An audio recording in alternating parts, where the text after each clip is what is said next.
Good afternoon, and thank you everyone for joining us. This afternoon's presentation entitled Better Conversations in Polarized Times, Lessons from Bipartisan Organizations. My name is Eric Giordano. I'm the Executive Director of the Wisconsin Institute for Public Policy and Service, better known as WIPS. We are a unit of the Universities of Wisconsin. Today, we are joined by three panelists from bipartisan, or maybe one would argue nonpartisan organizations, who will be sharing with us how to have productive, healthy conversations about politics in an age of social and political divisiveness in our nation, and even right here in Wisconsin. We thought that with the holiday season upon us, we wanted to make the season a little brighter and not hotter. Although with the temperatures hovering around 1 degree here in Madison, perhaps we should be rethinking that. We'll ask the panelists about that as well. In any case, we'd first like to welcome Congressman Scott Klug. Scott is a member of the Wisconsin leadership team for the Democracy Defense Project, and Congressman Klug is a Milwaukee native who represented Madison in the U.S. House from 1991 to 1999. After a 14-year career as an Emmy-winning reporter, he upset a 32-year-old Democratic congressman. And despite winning 4 elections by an average margin of 62%, he stayed true to his term limit pledge and retired. He had the third most independent voting record of any Wisconsin member of Congress in the last 50 years. He is the creator of the popular podcast Lost in the Middle, America's Political Orphans. If you haven't checked it out, you should. It's really, really awesome. And he's the co-chair of the Federal Public Affairs practice of the national law firm Foley and Lardner. Welcome, Scott. Good afternoon. Thanks for the invitation. Nice to be here. And also a member of the Wisconsin leadership team for the Democracy Defense Project. We're excited to welcome in Mike Tate. Mike is a former chair of the Democratic Party of Wisconsin and has spent over 25 years working in electoral politics and advocacy, as well as an advisor to private businesses. One of the youngest state party leaders of his time, Mike built the state party from a historically weak entity to one of the most well-funded state parties in the nation. Over the course of his career, he has worked consistently to build and manage large-scale communication plans, legislative lobbying efforts, political and voter contact operations, and joint fundraising activity, coalition building, and has earned media campaigns and grassroots organizing efforts. He's currently the principal at Wavecrest Consulting and Analytics, and he's got a lot more to his resume, but if he wants to share, I'll let him do that. Welcome. I was just going to say, you don't need to go through the whole thing. Thanks so much for having me. Thanks for being here. Okay, and last but certainly not least, we'd also like to welcome Mike Ford. He is the regional coordinator for the Wisconsin Alliance for Civic Trust, also known as WisAct, which was very active during the recent Wisconsin elections. Mike is also the executive director of the Wisconsin Institute for Citizenship and Civil Dialogue and an elected member of the Oshkosh School Board. Thank you for your service. Mike is also the founding director of the Whitburn Center for Governance and Policy Research at the University of Wisconsin-Oshkosh. Welcome, Mike Ford, and thank you for being here. Good to be here, Eric. All right, so we're going to jump in, and the format's going to be basically a moderated Q&A session with me asking the questions. And then if we have time, and we hope to do so, about 10 minutes at the end, we will open it up for audience questions. And I believe you can submit your questions via the chat, and we'll read them out to the panelists. Okay, so to start with, and anyone can jump in here, maybe let's start with someone from either Mike Tate or Scott to tell us a little bit about your organization and the work that you're doing. Congressman, you want to go ahead? Go first. The work that I do with the Democracy Defense Project, and I'll say it has become one of my most enjoyable projects that I get to work on. It is a board comprised of 2 Democrats, myself being one of them. Mandela Barnes was on our board, but stepped away to run for governor, for anyone who hasn't seen the news lately. And 2 Republicans, Congressman Klug and former Attorney General J.B. Van Hollen. And our mission is simple but incredibly important in today's day and age. It's voices who have been active in the partisan arena. We don't necessarily agree with each other on a lot of the issues, but we do agree that, public trust in our democracy and in our elections and communicating that is incredibly important, and that people can trust the electoral outcomes. We try to break down or pull back the veil on, why do absentee ballots come in so late in Milwaukee? Well, there's a good reason for it, and other stuff like that. But it's really taking people who disagree politically on a number of issues and saying, hey, but you can absolutely trust your elections and you can trust the results. And we've got a great electoral process here in Wisconsin and always looking for ways to make it better. But Wisconsin, people on both sides of the aisle will tell you we have great elections and a very transparent process. Mike, Scott, is there anything So you'd like to the add? organization itself, actually, sorry to interrupt, Eric, is actually active in a number of states around the country. And it tends to be, as you might imagine, battleground states where that's most of the controversy is. So, if you follow politics at all, most of you can probably hit this like a Jeopardy winner. I mean, it's New Hampshire, Georgia, Nevada, Michigan, Arizona's on the list. And so what we really try to do in all those states is to make sure people understand that the election system works. I mean, Georgia was sort of ground zero last time out in 20 with calls to, whether the election had been stolen, not been stolen. Wisconsin had controversy over Milwaukee, obviously, in election night. But the facts of the matter is that in all of these states, the election system works well. It's gotten much better, actually, since the drama of the George Bush, Al Gore campaign in 2000, where there were some systematic flaws in some states around the country, but those have all largely been cleaned up. And so the message we're just trying to reinforce to voters and to public officials in Wisconsin is that Wisconsin's election system works well. There's some technical things we can fix. But for the matter, if you go back and look at, for example, the controversial recall election against Scott Walker, where there was a recall done in Wisconsin, in recalls of election, thousands of votes never change hands. In recall elections, it might be 100 if you're lucky in a statewide race. So the fact is, Wisconsin works. All the states in the country work. And we're here to deliver the message that the mechanics are sound and that calls of voter fraud are largely just bitter grapes from losing candidates. Thank you, Scott. Mike Ford, tell us a little bit about your organization. Yeah, for sure. So the Wisconsin Alliance for Civic Trust we would call ourselves a cross-partisan organization, also with representation from high-level Republicans and high-level Democrats in Wisconsin. And we're dedicated to restoring faith in elections, preventing political violence and identity-based violence, and re-engaging civic life here in Wisconsin. And I could certainly go into detail about specifics about some of the programming we do, but I think that the larger issue that we work on is trust, like it sounds like in our name.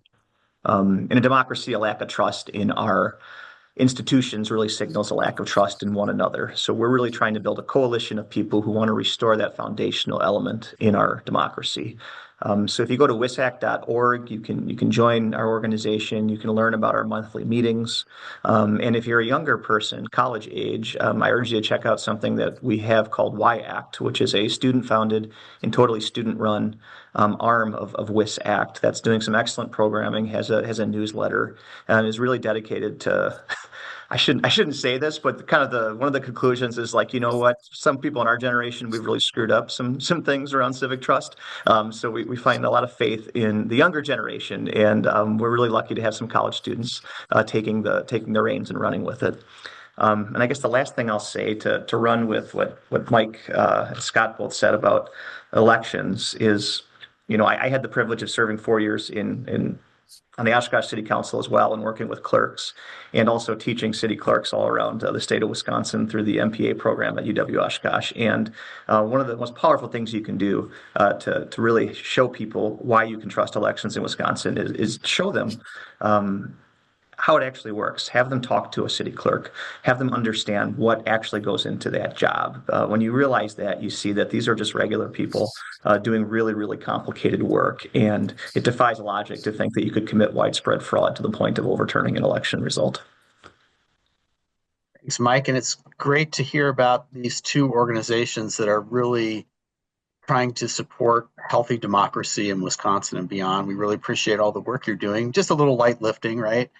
But let's dive in a little bit here. So, thinking about your own organization that you're representing today, but also even in your day jobs, right? Whatever you're doing, I'd like to know what a healthy disagreement even looks like. Is there such a thing as a healthy disagreement? And if so, how do you navigate that? I know you all just want to dive in here. Well, no, Well, let me oh, sorry, Mike, go ahead. no, go ahead, Scott, please. So let me tell you a story from that was in one of the first episodes of the podcast we did. There's a woman in Logan, Utah named Tammy Pfeiffer. And this was sort of in, I think, the Thanksgiving of 17. She has 5 kids. They all came to her house for Thanksgiving dinner. And if you sort them out politically on a map, she's fond of the fact that they've all taken their own paths. So you've got a conservative Republican, a libertarian, a democratic socialist, more of a traditional liberal Democrat, more of a conservative liberal Democrat. And at that Thanksgiving, it got so bad in a fight because 2 of the women are teachers and they got into an argument about teacher unions and everything else in the world that they all walked out. And in a very close-knit family, they didn't talk to one another with any regularity until almost the spring of the following year. So Tammy got involved and set up a project called Unite. And the idea was they would try to score political candidates, Michael of this one, on a civility index, right? So you could disagree with somebody. So if Mike says, here's what we should do about immigration, I can say, well, I agree with you on those first 2 points, but the last one doesn't make any sense at all. Fine. Or I can say, you're an idiot. Do you know what illegal aliens are doing? Tearing the country apart, folks murdering people, never deported. The whole country's going to hell and it's because of people like you. Okay, so there's a scale from 1 to 5. She got students involved from Utah State, got linguists involved to figure out language, came out with this massive scoring system, and they rolled it out on Facebook. And 12 hours later, she had to take it down because the audience was largely split on whether it was a Republican plot or a Democratic plot to destroy free speech in America. But that'll tell you the challenges people face, I think, and we've all seen now in our families and our friendship circles and folks where we just don't agree to talk about politics. But she stayed with that. And so there's actually a group she now chairs, Unite. They do this scoring system for federal candidates across the country. And I just want to say, although it can be a tough time out there, like the kind of work that Mike and I are doing, there's lots of civic-minded groups around the country trying to restore this sense. And it actually comes up, it's going to be another round of these discussions uncomfortably at times at Christmas meals. But at the end of the day, you have to figure out a way to disagree without being disagreeable. And so when it starts to hemorrhage family relationships, that's the time when we've got to figure out a way to turn this all down. And Mike Tate and I can talk about structural reforms to Wisconsin elections, but in a lot of ways, this starts at your kitchen table more than it starts at the ballot box. Thanks, Scott. Mike, are you going to add something? Mike Tate?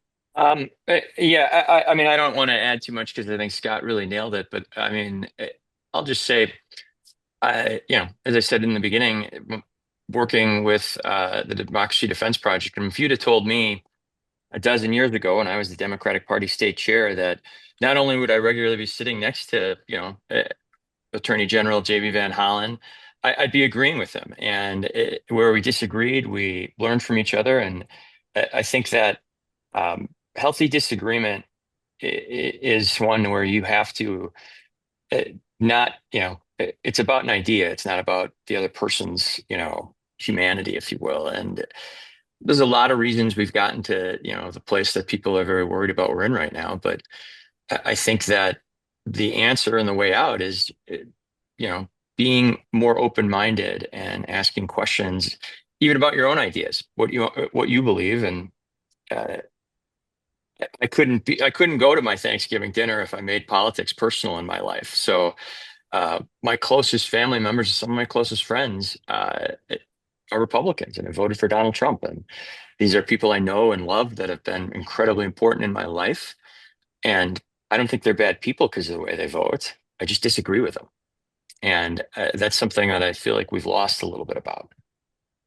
Yeah, very, very well said, both of you. I mean, it begins with understanding what the point of a democracy is, right? The goal of our democracy is permanent political participation, and using that participation as a way to settle out, what our values are going to be, how we're going to translate those values into policy. So, if we agree that the goal is permanent political participation and not permanent political victory, we create space for disagreement. We create space for individuals to be wrong. We have this basic recognition that others have the right to have an opinion, even when we disagree with them. I mean, I guess that's a really long way of saying that we can all agree on the plot and just disagree on how we navigate it. And I do think that we're in a dangerous place where we're getting into these echo chambers where we find it just hard to believe that we could possibly be in the minority on any single issue. Therefore, any time that there's a political action or a government action that is disagreeable to us or inconsistent with our core values, we assume it must somehow be corrupt or somehow not reflect the will of the majority. And that's the part we got to get past. And I do think it begins with modeling behavior, but also just that basic acceptance of what the goals for democracy are. Thank you. Well said. So I want to dig into something, Mike Tate, that you mentioned. You said have been having conversations with J.B. Van Hollen, which you maybe didn't imagine, and they've been somewhat constructive.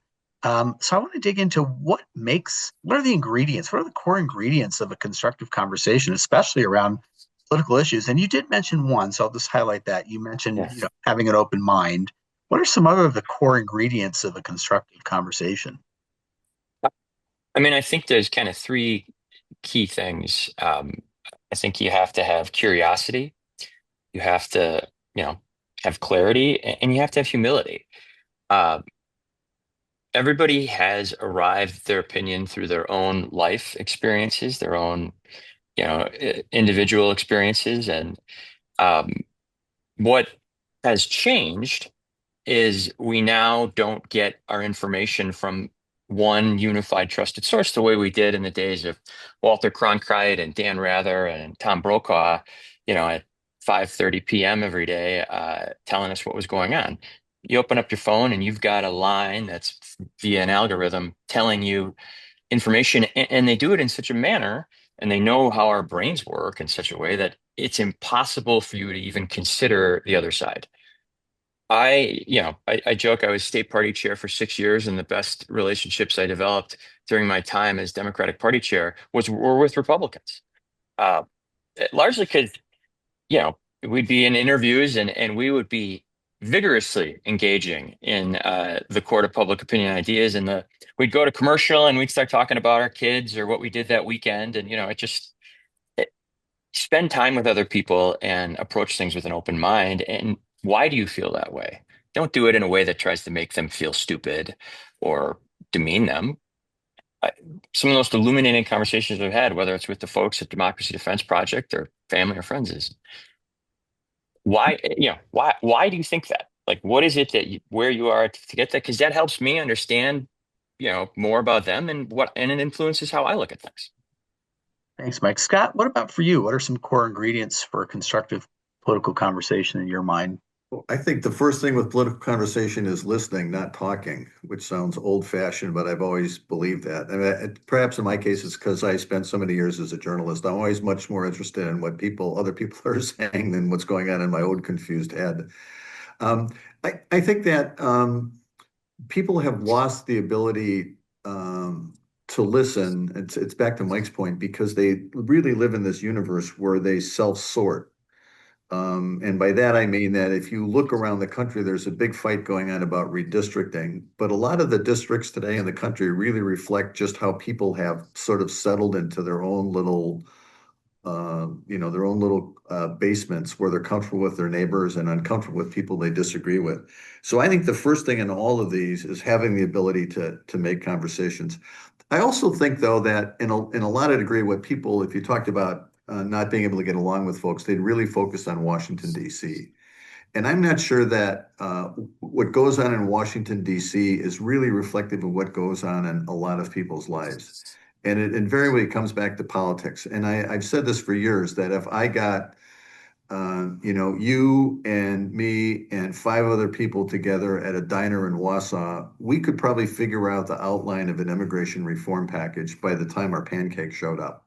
Because, it's making the border more secure. It's taking people out of the country who've broken laws. It's figuring out to reward people who worked on Wisconsin dairy farmers for years and paid their taxes and aren't any problem, and figuring out a way they can get the citizenship. And you look, I mean, I'm serious. I'm sure we could get this outline done quickly with a random group of strangers at the next booth. But the problem is it lives in the world of politics in Washington. And so the big dispute several years ago was when the Senate came up with a package agreed on by Republicans and Democrats, and people sent it over, and Speaker Johnson spiked it because Trump wanted it as an election issue. And so, it's all the damn Republicans, except if you look at 2006, George W. Bush worked on an immigration package for years. It passed in the House in a bipartisan fashion, went to the Senate, where Chuck Schumer killed it because he wanted it as a political issue for Barack Obama. So I think to some degree we've got to be careful in what's going on in Washington impacting the way we act here in Wisconsin, because it's two different worlds, and it's the professional politician versus those of us who are just everyday citizens. Mike, Mike Ford, I want to try to switch gears on a slightly different question for you. Yeah. Some might argue that in the past, and I don't know how far back you want to go, we had a little more resiliency when it came to political discussions. Like I can think of some individuals. I mean, I had spent a little time with former Congressman David Obey, for example, here in central Wisconsin, who, could really dig into you and have some very vigorous arguments with you about your opinion. And sometimes they might even devolve into a little bit of heated discussion. But in the end, after the conversation, it seemed like he could come back together with people and, go to the bar or have a drink or, be able to speak kindly about the person because there was some kind of respect there. Have we just completely lost this type of communication? Because I don't see a lot of that type of communication happening. Just say yes. No, I don't think it's a total yes, but you've hit on something. The ways in which we communicate with one another have fundamentally changed. Our political ideologies in our national political divides have increasingly filtered into our cultures, our dinner table conversations on issues that have nothing to do with our politics. And I know that the word tribalism is in vogue, but I think that we've seen it in the transformation of even some of the core beliefs of our two dominant political parties. I think they're increasingly divorced from even some core ideological beliefs. I mean, I used to be the research director at a free market think tank that was generally associated with the Republican Party, and then I see what's happening with tariffs, and I'm like, that's the same people that were on our board have a completely opposite economic kind of outlook or prescription for economic prosperity today. So things have just fundamentally changed. I don't know if it's become politics as entertainment. If I had one unifying theory, I do think it has something to do with the decline in civility and the way we've moved that zone of acceptability and how we talk to one another, and certainly that ties into social media. But I do think all of these things were building, where we didn't have less and less space for these non-political interactions, where maybe we realized that someone who disagreed with me on politics is also a good person. Right? I play softball with them. I play music with them. I mean, think of all the ways that you made some of your lifelong friends. It probably wasn't through politics for most people. Probably had to do with something else. So I think we had these divisions building, but then we had the COVID disruption. I think that just kind of blew the lid off of it, where people got further and further into their silos. So that's a long and rambling way of saying I think we've allowed our politics to get into the minutia of every aspect of our lives. And at the risk of rambling on a little more, I mean, I saw this front and center running for local office, both city council and school board. I mean, the questions I got asked about usually had to do with either Donald Trump litter boxes in bathrooms, things that had absolutely nothing to do with what the actual job of being a local elected official were. But these are the things people care about.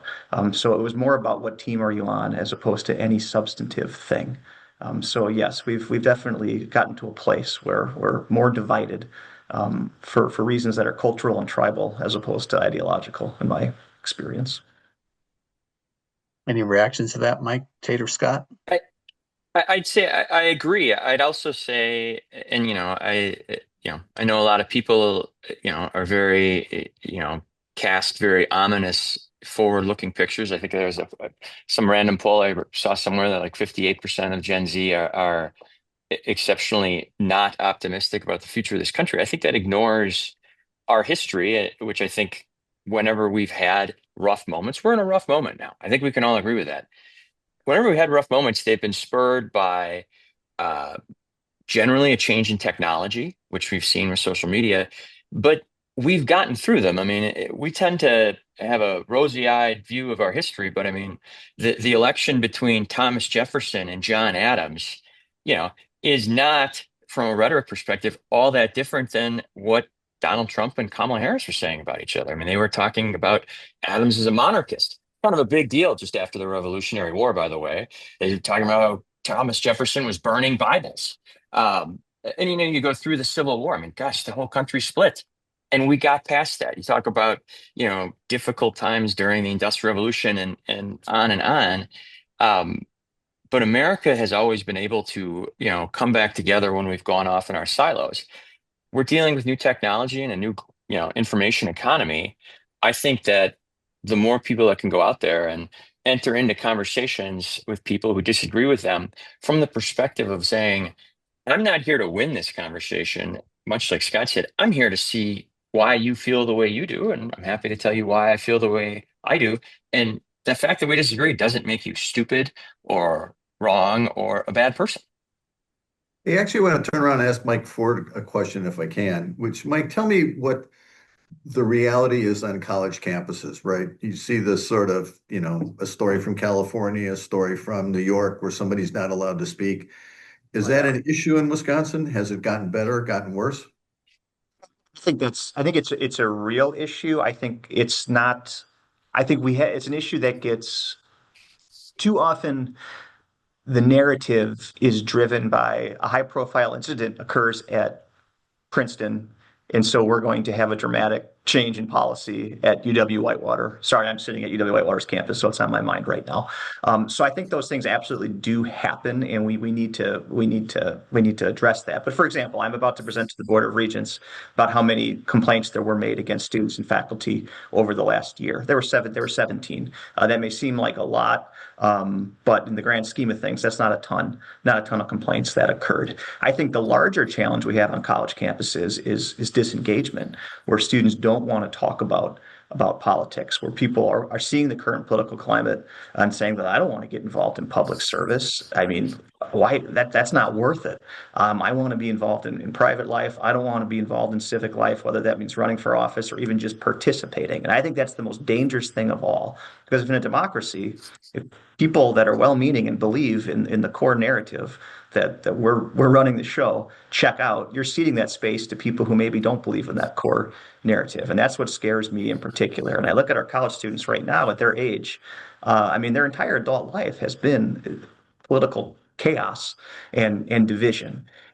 So we need to be able to model something different. So I know at the beginning I talked a little bit about the WisAct project, but one of the reasons I'm so encouraged by that is to see groups of young college students that are so passionate about the American project and about democracy and about space for Republicans and Democrats and everything in between on college campuses. So I guess a long way of saying, Scott, that yeah, I agree. It's a real challenge, and we are certainly in a challenging moment around speech and engagement. But I think the larger problem with students is them just not wanting to be involved in public civic life. If I could just add something onto that, Eric, and I think Mike's very right to have these concerns. I also think young people are, whether college students or just non-college, whether you're going to the trades or whatnot, are part of the answer. And look, I mean, I think something Wisconsin should be very proud of is for I think 3 or 4 elections in a row, we've had the highest young voter turnout in the country. Wisconsin has the second highest number per capita of college students of any state in the nation. We have an incredibly diverse, across the state, geographically, regionally, of colleges and universities that bring a ton of young people in. And I take great, I'm incredibly heartened that we have record-setting turnout, not just in November general elections, but students turning out in April Supreme Court races. Um, and I think that Mike's right. They don't like politics any more than anyone else, and it's been their whole life. Um, but I've been really encouraged by seeing these young people engage and vote in higher numbers than my generation did and than other generations have. Very, very well said, Mike. And I just have to add to that we hosted Wicked along with a couple other partners an event at UW Oshkosh where we had the student leader from the Progressives, from Turning Point USA chapter, from the College Republicans and the College Democrats, and everybody was all nervous. How's it going to go? And it was incredible. I mean, Yeah, these students were not the problem. These right. students were the answer to your point. Right. They're the answer.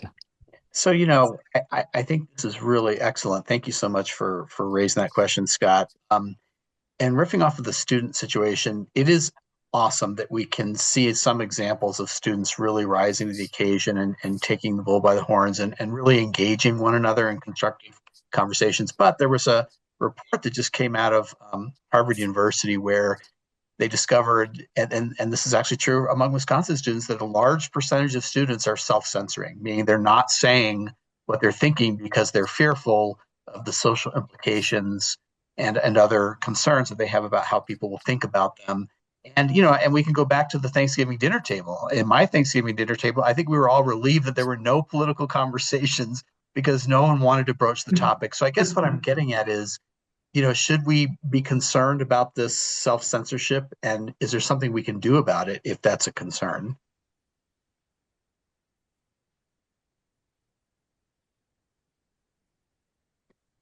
I silenced them. I was just going to say, I'll go ahead, Scott. No, you go first. I mean, I think that's a product, and of the environment that they grew up in, which has always been on. And, I think some of the people that self-censor, I think some of that is too far. We shouldn't accept that. People should be allowed to state their beliefs and not, have, their family, torn asunder or not, get heckled at in the public square. Um, but that's their product of the environment they grew up in. And one of the reasons why I think they'll say, yes, they've self-censored, but also we're voting at rates that are off the charts and we're engaging in different manners of things that generations before didn't, is, we could be overreading the concept of self-censoring. I know some people don't want to say the wrong thing about Israel or Palestine, but I think a lot of it is maybe they're being a little more thoughtful than we give them credit for. We just see self-censor and say, oh my God, this is the end of the world. There are bad examples where people feel the need to self-censor. But I'd argue that there's also some of that is probably a good example of creating more comedy, with a T, not a D, of amongst our citizenry. And this is one of the reasons I'm very bullish about Gen Z and the people coming up behind us. I love tackle go it ahead, a Scott. different way. I'm sorry. Go ahead. I was just say I love Mike's optimism, and I would add to that like obviously, yeah, self-censorship can be a problem, but I also think we have to fight back against this caricature. And it's something I try to fight back on specific to college campuses, that like a college campus is a place where you send, you send your child off to just go argue and talk politics constantly and debate, and that's all that happens. Like that's not what life is. That's not what college is, right? There's a thing called tact. We all have that friend or that uncle or that relative that's just constantly wants to talk about politics all of the time. That's exhausting. That's probably not healthy. So a little bit of tact and self-censorship is not always the worst thing, Eric. We don't want people afraid to talk about difficult issues, but we want to actually teach people to be able to talk about things with respect. And sometimes the best way to talk about things is to shut up. Yeah. Mm-hmm. So I'm active in the Foreign Members of Congress Association, which has had a program for the last 20 years called Congress to Campus, where they send a former Republican member and a former Democratic member to go talk to college classes. They have dinner with faculty. I've been at one where, Alan Simpson of the Center for Wyoming joined Brian Baird, who's a Democratic congressman, and myself at a sort of a live town hall meeting in Montana Wyoming, that I think had 800 people at it. And and my colleagues get in this, students coming up to us afterwards and faculty members saying, well, it seems like you actually like each other. Back to Mike's point, that I think it's important to get people out in communities talking on campuses who are part of politics, who can disagree on issues, as I said earlier, without being disagreeable. I think one of the leading indicators in all of this, Eric, is the rise of independent voters in the country who don't dislike politics. They're just tired of Republicans and Democrats. It's the fastest growing registration in Arizona. It's the fastest growing registration in New Mexico. There are more non-affiliated voters in New Hampshire in terms of registration than either Republican or Democrats. And it's the fastest growing trend among voters under 30. So I think they're still involved. They still want to get involved, but they're so frustrated with the two parties and this sense of inability to cooperate that they're looking for alternatives. Now, Mike Tate will tell you everybody's an independent, and they're for an independent party until you get 20 independents in a room and you ask them where they are in the issues, and the same fights break out that they do among Republicans and Democrats, right? Because they have the same, they're to the right of the right and to the left of the Democratic Socialists. But I think that speaks to a hunger in the country for people who are still willing to figure out a way to solve issues without scoring political points. And if you look at and again, I'm going to go back to Congress because I think it's where people focus on so much. I mean, there's not a lot of stories in the Milwaukee Journal or the Wausau Herald about fistfights breaking out, at the Wisconsin State Assembly or the Wisconsin Senate. It's always the fights that are going on in Washington. And if you look, for example, when Obama was in office in 2010 and passed Obamacare, it was the peak of blue dog Democrats. These are Democrats who describe themselves more as moderates or centrists, however you want to define it. And there were 71 of them, and that's what passed Obamacare. Today, I wonder if Mike can name the numbers of self-described centrists in Washington who call themselves blue dogs. There were 9 of them after the last election. And there was a fight because most of the people who belonged to the coalition were not Democrats from the South, or even men for that matter, which is what everybody thought blue dogs connotes, because that was the big coalition Obama took advantage of. They were more, New York and Hawaii and well, not that many places because only 9 of them. And so there was a proposal to come up with a new name. And after the meeting, they split. And now there are now 5 Democrats who call themselves blue dogs. There are 4 Democrats who call them the New Democrats or whatever the other name came up. But the reality is that's really the number of Democrats who self-describe as centrist at this point. It's just as bad than the Republican Party, if not worse. If you look at the core strengths of the Republican Party, historically have been in New England, it's been in the Midwest, and ironically, it's actually been in Southern California, in Orange County, and in San Diego and places like that. So there's a group in Washington called the Tuesday Coalition, which is the moderate Republican group, which actually meets on Wednesdays, which tells you how organized they are. It is an indication. So I think what this sort of indication of a surge of young voters who want to be self-described as independents, I think is an interesting sign, and not a condemnation of people having these discussions that are uncomfortable over Thanksgiving or Christmas, but of the ruling class in Washington, where it is a very serious problem. And I think, as I tell my friends, turn off Fox News, turn off CNBC, watch the BBC if you want to figure out what's going on in the world, and ignore all this sort of chatter and just have the good common sense to talk and listen to your neighbors. And I said early on, I think the most important thing is asking questions and listening, rather than trying to echo whatever you've heard on, the cable networks at night or gotten in your email earlier in the day. So Scott, along these lines, you've kind of painted a tough picture for our representatives who go to Washington, D.C. And As you probably know, some of you, I take a class of students there from around Wisconsin to DC, and it's 2016. During those early years, the thing that I think that surprised students the most is how much comity with a T, as you pointed out, how much uh, cooperation there was, frankly, behind the scenes that you just don't see in the media. However, I've heard a lot of people in the latest couple of years being a little less hopeful about what's happening in Washington D.C. So, for the person listening to this, interview or this panel here, is there hope for our representatives in Washington D.C. really working for the interest of the American people as opposed to a point scoring game? And if not, where is the hope? That, or what should we be doing that we can hopefully influence politics in a way that's not going to lead us down these kind of divisive paths? Well, I think, sorry, I keep leaning in here. Somehow I can't get the blind shut, so it doesn't look like I'm under a police interrogation lamp in here. So I apologize. I do think the climate's changed in Washington, and I think it's harsher than it was. Now, but you have to remember my last term in Congress was the impeachment vote over Bill Clinton. So my first vote was Desert Storm in Madison, Wisconsin, which had in the 60s been the heart of the anti-war movement. I won because I thought that Madison had changed, and it had. And so the anti-war movement for most people was 30 years in the rearview mirror. And my last vote was, on Bill Clinton's impeachment, which was wildly unpopular with folks who say, well, you said you were a centrist, but you voted to impeach Clinton and everything else in the world. So Washington's not always been seashells and balloons, as Al McGuire always used to say, the great Marquette basketball coach. But it's at a different level than it used to be.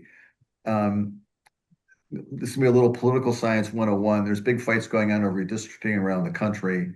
California is trying to offset what Texas is doing and everything else in the world. But the problem, to a large degree, in congressional districts these days, people have self-sorted so much. I mean, Madison is so blue.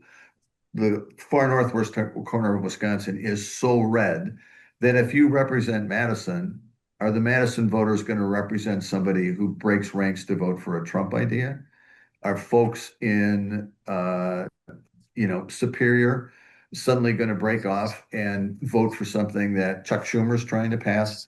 So it's a little bit of, we're part of the problem, and it starts at the dinner table and getting out of your own comfort zone. And so I think that Washington may be more harsh because we as of a country have become harsher.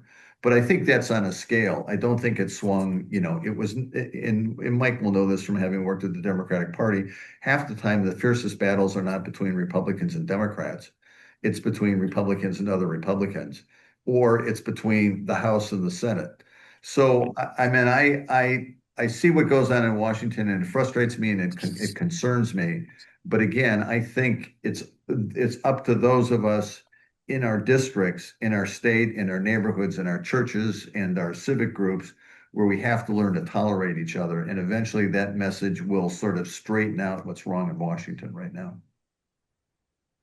Yeah, to Scott's point, I mean, I always joke about, I was Democratic Party chair for 6 years, and I was an aggressive partisan brawler, and I don't make any apologies for that. I think that the marketplace of ideas is a fantastic thing we have in this country, and I think people should go aggressively campaign hard for their ideas, and then we have an election, everyone casts ballots, and we say who won, and the loser should congratulate the winner and wish them well because we're all in this together, and the system restarts itself. But when I was party chair, I always remember it was never the wounds I took from the front. It was those that came up from behind me, uh, from my own side, of which there were many more than the wounds I took from the front. So yeah, I mean, but you know, it, stuff happens so fast, and there's so much going on in DC. But I think that it's instructive, and of course, politics was involved in this.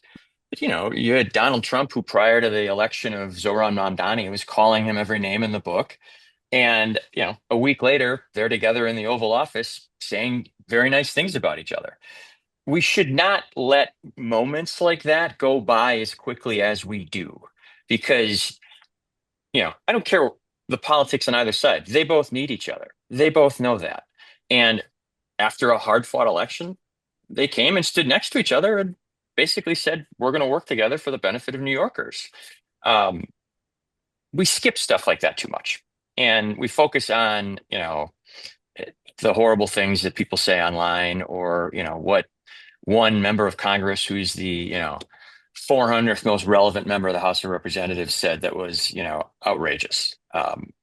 So I do think something that happens in our body politic today is we go past genuinely good points that people should celebrate more than we do.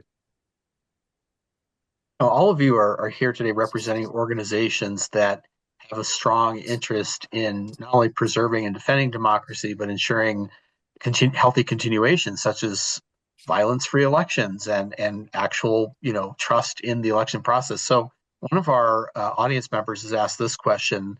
One of the biggest concerns around Wisconsin elections is the potential for fraud or fraud claims raised in elections every couple of years for nearly a decade. And they want to know what you might say to folks 2026 to assure them that, number one, fraud isn't happening on a scale being alleged, and number two, that the right people, quote unquote, are watching out to make sure fraud isn't happening. Well, let me take the perception and sort of take that head on. I mean, this is largely an argument over Milwaukee and how Milwaukee votes get counted. Here's the problem. Wisconsin is one of the few states in the country that does not allow early voting or absentee ballot voting to be counted. And I'll say this to my fellow Republicans who are watching this right now. They do it in Florida and they do it in Texas. It's embarrassing that Texas can announce their results 6 or 7 hours before Wisconsin can elect the results. So the simple fact is we have to change the law to allow it to happen. So what, for example, happens in Texas is the preceding Friday, they begin to count the absentee ballots leading up till Tuesday. They're sealed, they're counted in a bipartisan fashion, they're certified. And so when, the machines report at Tuesday night at 8:15, they can merge those in immediately. A halfway step is what California does, where they don't start to count them, but they certify the ballots the week before. So they'll open it up and stack them, but they'll make sure that the signatures were valid, they were dated, all of the paperwork is done correctly. And that's why California reports, if you took the time change out of it, reports much faster than Wisconsin does. Ironically, a lot of the mystery in Wisconsin is a reform that came out of Bush Gore, because in Florida, the big issue was counting centers. And it had the same sort of issues. It's where all the hanging chads ended up everywhere in the world. So one of the things that was recommended by a bipartisan group, which was adopted by more states, is now you see cameras in counting centers. But there's no play-by-play, right? So if I hand you a box and you take half of the stuff in the box and throw it out, and then meanwhile, Mike is opening up some envelopes, nobody knows what they are, people see fraud. And the allegation with Milwaukee is they're waiting to see how many votes they need to offset the rest of the state. And somewhere in some dark place, they're producing fraudulent ballots to make up the difference. So the answer to this is pretty simple. Change the stupid law and this issue will go away. And Mike and I have been advocating, as have our colleagues in the project, to make sure that the state of Wisconsin does this. We actually did a press conference not too long ago with folks in the Wisconsin legislature who want to fix this issue.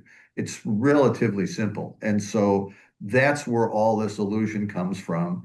And nothing is out of sorts in Milwaukee. And you have to understand Milwaukee is doing what the law requires them to do. And I'm sure they would be thrilled to count ballots on Friday rather than at 2:30 in the morning on a early Wednesday morning, still trying to work their way through thousands of ballots that got turned in completely lawfully, but were not allowed to be counted until after the elections ended. There's my rant. Mike, if you want to jump in on this point? Scott's totally right. I mean, I live here in Milwaukee County, and I've spoken with like the city of Milwaukee elections commissioner, and she said, I don't even need Friday before. I need Monday, because the biggest task isn't actually tabulating, feeding the ballots in the machine.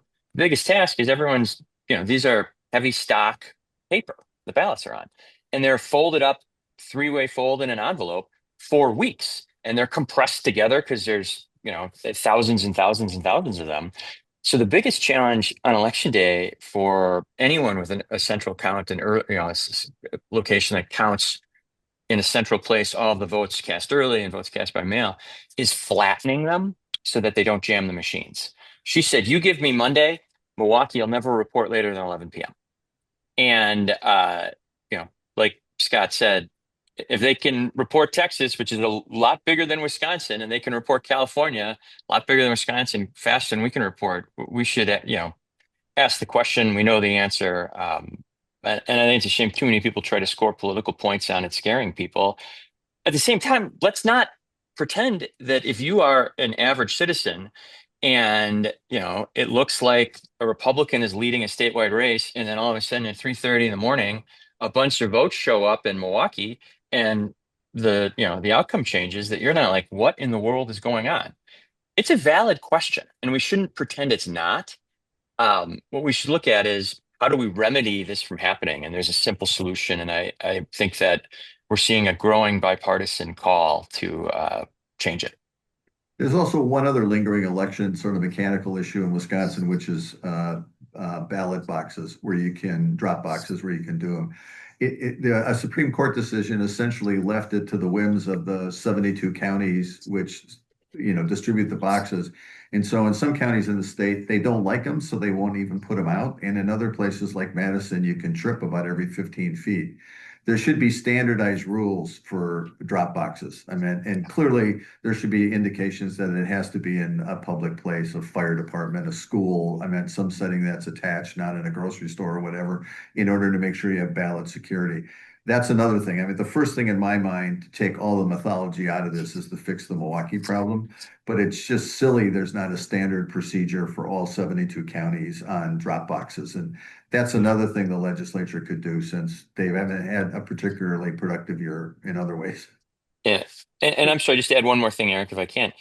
Again, where we don't highlight the stuff that we should. Now, Democracy Defense Project works very hard to highlight this, but stuff like, for example, the Wisconsin Elections Commission, besides ensuring that machines are tested prior to, after every November general election, they do a random audit of, election machines from every municipality in the state.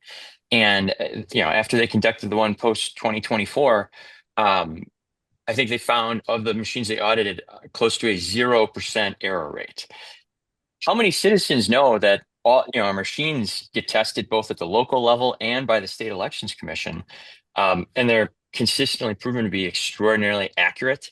You can't hack these things, but we don't talk about that. We talk about ballot dumps at 3 a.m, and it's why I think the work that we do with the Democracy Defense Project is so important, because voting in Wisconsin is safe, voting in Wisconsin is secure, and you can trust the results. So these are logical, right? These are logical ideas that they make sense. I always encourage people to read Legislative Audit Bureau and Institute for Law and Liberty's reports about the 2020 elections. I always encourage people to go be election workers. We found that people that have seen the process tend to trust it. What keeps me up at night is the illogical. We conducted 5 focus groups of local government leaders and community leaders throughout Wisconsin last year. And there was one gentleman that I can't get out of my head. He was sitting there, and the clerk was in the same focus group. He said, "I know elections here in this community are safe because I know so-and-so. The problem is Brown County." And I asked, what would convince you that the election results out of Brown County are accurate? And he said, "Nothing." And that, to me, is a generational problem that feeds into the larger work that we're doing. I think we absolutely need these legislative changes, these legislative solutions, but we also have to be cognizant that it's going to take a coalition of people to drown out those illogical voices that enable, nefarious actors that want to politicize these things or cast doubt on election results for political gains. Those are the voices that we have to counteract, and that's where this coalition building of people that are able to show and tell the story of why our elections are fair and accurate, explain how they actually work, coupled with legislative fixes to make sure they're working better. I think it's a larger answer than one specific thing, but something we have to absolutely get to, because our democracy doesn't function without that basic trust. So Yeah, I really Mike Tate's, appreciate. Yep. Mike, I'm going to try to get one other quick story in before we close up. My apologies to Mike Tate, who's heard this rant from me too many times. But I think Nebraska actually has one of the most interesting systems in the country. It's the only place in the country that summons people for election work like you do with jurors.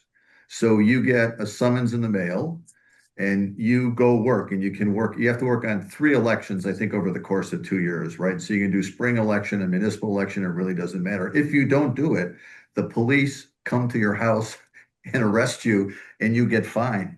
But here's what you get. I mean, one of the arguments is, who staffs elections? Well, it's everybody who's fascinated with elections and wants to go and do it. But, imagine if half the people, if you want to try to commit fraud, try to do it in a room where 40% of the people don't even want to be there to begin with. And you know what happens in this? It's like you've ever served in jury duty, you come out with an appreciation for how well the system works. And in Nebraska, it's done that exactly. It's gotten people who would never spend time in an election room counting ballots, distributing, boxes, whatever it's going to be.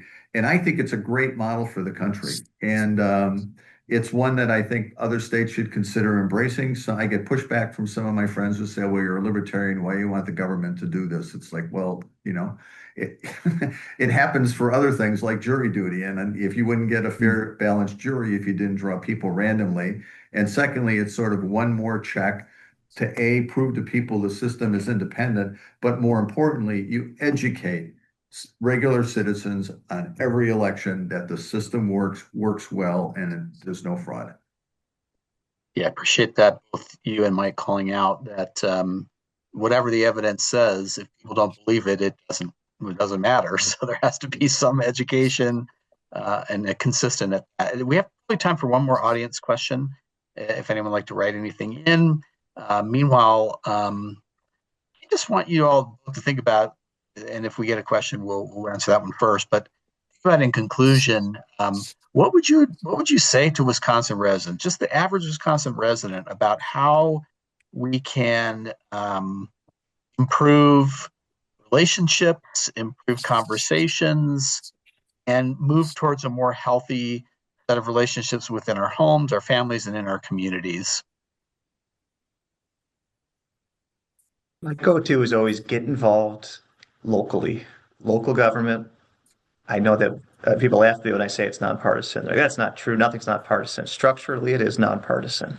The ability to find common ground on issues that don't align with our traditional partisan divides is an incredibly powerful foundational building exercise, and that can happen if you're interested in politics or in public policy, but also just getting involved in local civic life outside of the government political realm, whether that's in serving on a nonprofit board, volunteering. I think that is the answer. The ground up work. Find those common spaces for, dare I say, finding bridging social capital. So when we do have those difficult partisan disagreements, we have a foundation where we can not dehumanize one another and question each other's motives or right to have an opinion. That would be my long-term solution, as messy and complicated as that is. I think that we all may know this instinctually, but I think that it's something that has sort of slipped out of our body politic, which is that nothing is final. I mean, we're going to keep going, and I think that it's great we have such high voter turnout in Wisconsin. I think it's great. I think the most American thing you can do is have an opinion about something and go out and advocate for that opinion. But I think we need to realize that it's like, we argue in the marketplace of ideas. Then we do something that, when we started doing it was pretty radical, as we go and make decisions using ballots and not bullets. We don't take a hill. Everyone fills out a form and we say this side won, this side didn't. And by the way, in this country, it's completely illegal for you to overthrow your government every 2 years. There's a process in place for it. I think that's awesome. And I think that if we approach that more from the perspective and appreciating that people come by their opinions based on their life experiences, not out of malice. And the history of this country ebbs and flows. And I think that in our best times, we've seen people get to that, and we'll get back to that, and then we'll slip again and we'll keep going. But I'm optimistic about the future because I look at our past. Thank you. Scott, you get the final word here. No, I think I've spun enough stories, except that if you listen to this, lean on your local legislators to tell them to pass those two reforms: standard Yeah. rules for the state for drop boxes, and secondly, early counting of absentee and mail-in ballots. All right. Thank you so much, Scott Klug and Mike Tate from the Democracy Defense Project. Thank you, Mike Ford from WisAct. Thank you, Luke, our producer behind the scenes, for making this possible. And thank you, audience members, for participating. And we look forward to seeing you at the next one. Take care, everybody. Thanks so much. Thank you. Thanks all. Super fun.